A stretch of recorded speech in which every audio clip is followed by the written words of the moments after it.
Hər kəsi salamlayıram bu gözəl gündən. Atası gəlməmişdən bir gün öncə qızımı qəşəng çimizdirdik. Sonra isə əl və ayaq dırnaqlarını kəsdik. Mənim qızımın əl və ayaq dırnaqları çox tez uzanır, xüsusən əl dırnaqları. Yəni deyərdim ki 2-3 gündə uzanır təzədən və tez-tez onları kəsmək lazım olur. Çünki kəsməyəndə dırnaqları ilə üzünü, gözünü cırmaqlayır. Və ertəsi gün oyanırıq, səhər yeməyi vaxtıdır. Səhər yeməyində kabritanın analı kaşasından bu dəfə verdim. Ümumiyyətcə hər gün fərqli kaşalar verirəm və təbii ki ən önəmlisi D vitamini mütləq Fedomax. Anam maşallah belə qəşəng iştahla yedi. Anam çox vaxt yedizdirir.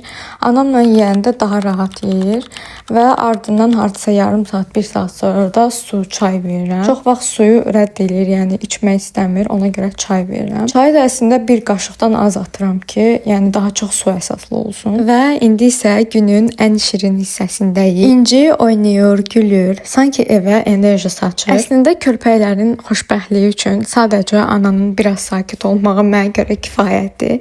Yəni biz nə qədər sakit olsaq, uşaq da bir o qədər sakit olur. Son günlər diş ağrısı təzədən başlayıb. O səbəbdən Dentinel diş mazını istifadə edirəm və çıxardıram onu havada yatıstırmağa. Və bu qəşəng boxçanı da bizə Sərfinaz nənə göndərib. Təşəkkür edirəm buradan ona. Elnara xala gəlmişdi. Anamla birlikdə şəkərbura paxlava bişirəcəkdilər. Şəkərburanın belə deyim, naxışlarını Elnara xala çox qəşəng eləyir. Ona görə naxışların böyük əksəriyyətini o vurub. Və anam da yenidən incini yedizdirir. Burada kartof pürəsi veririk.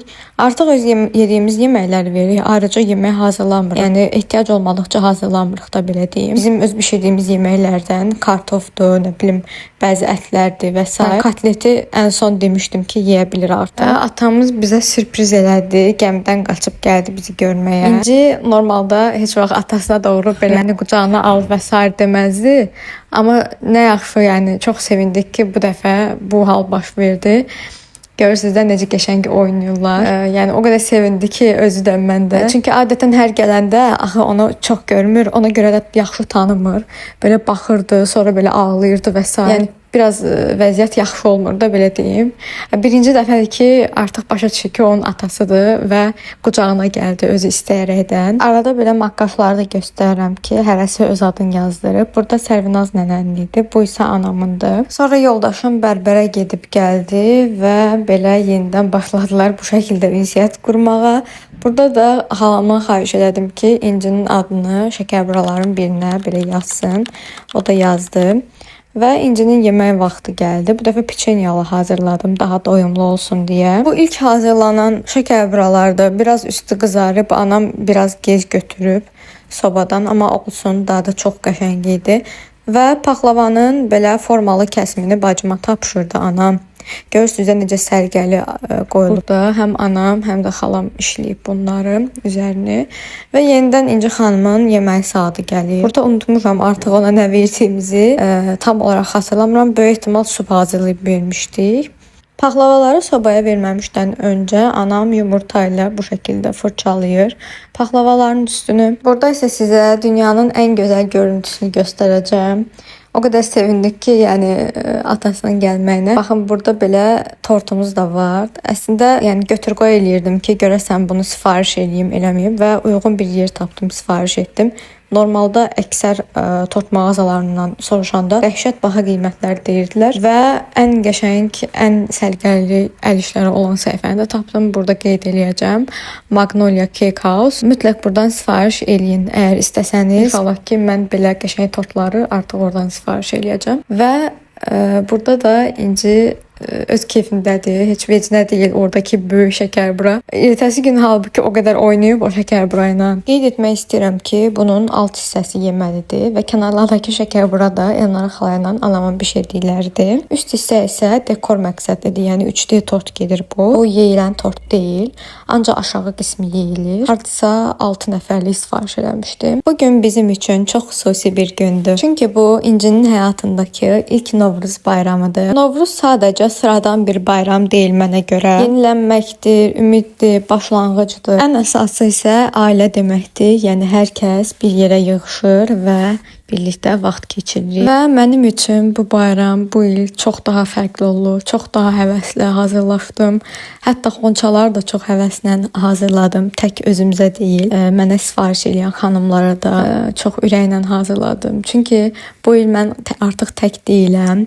Mənim qızım da var. Artıq ana olaraq yaşayıram bu hissləri və qucağımda şirin bir bahar var, inci var. Onun gülüşündə baharın istiliyini hiss edirəm. Onun baxışlarında sanki bütün arzularımın cavabını gözləyirəm və tortu kəsərkən ürəyimdən keçən bütün arzuları da burada səsləndirmək istəyirəm. Əziz qızım, sən həmişə sağlam ol, həmişə gülərüz ol. Həyatın hər zaman sənin üçün işıqlı, rəngarəng və sevgi dolu olsun. Sənin yolun açıq olsun, qəlbin təmiz qalsın və həmişə hiss edəsən ki, sənin arxanda səni sonsuz sevən bir ailən var və bu gözəl anı bizimlə paylaşan atamız sənin üçün gəlir, çalışır və yorulur. Bizdən uzaqda olsa da hər zaman ürəyi bizimlədir. Əziz qızım İnci, sən bizim həyatımıza gələn ən gözəl baharsan. İlk Novruzunu bir daha təbrik edirəm.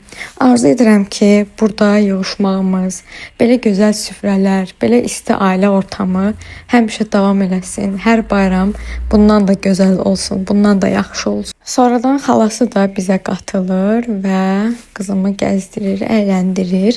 Daha sonra biz İncinin südünü verib, onu yatızdırıb gedirik şəhərə. Bildiyiniz üzrə bir günlük çıxa bilir yoldaşım. Ona görə də yəni maksimum dərəcədə gəzib əylənməyə çalışırıq. Təbii ki, bəzən qızım nasaz olanda getmirik, amma bu dəfə işlər qaydasındaydı. Və elə bir dənə stenda yaxınlaşdıq, o da almond idi. Mən açığı buradan çox sifarişlər eləmişəm, sifarişlə tortlar və s. Və ilk dəfə idi ki, stendini də belə burada gördüm, sevindim. Buradan latte, cappuccino və 2 ədəd də burada gördüyünüz kruasanın içində dondurmalar aldıq. Yəni bəyəndim bəyənməyinə, amma məncə çox şirin idi, həddindən artıq dadı şirin idi. Kofenin dadı isə mənə görə ideal idi. Nə tünd idi, nə açıq, tam yerində idi. Bunu da dadım bəyəndik. Sadəcə dediyim kimi məncə bu yayda daha yaxşı gedər, təkcə dondurma ilə. Yəni kruasanla biraz çox sanki şirin olur. Demək istəyirəm ki, videonu sona qədər izlədinsə sənə çox-çox minnətdaram və mənə dəstək olmaq üçün kanalıma abunə olub, videonu like edib mənə fikir bildirə bilərsən.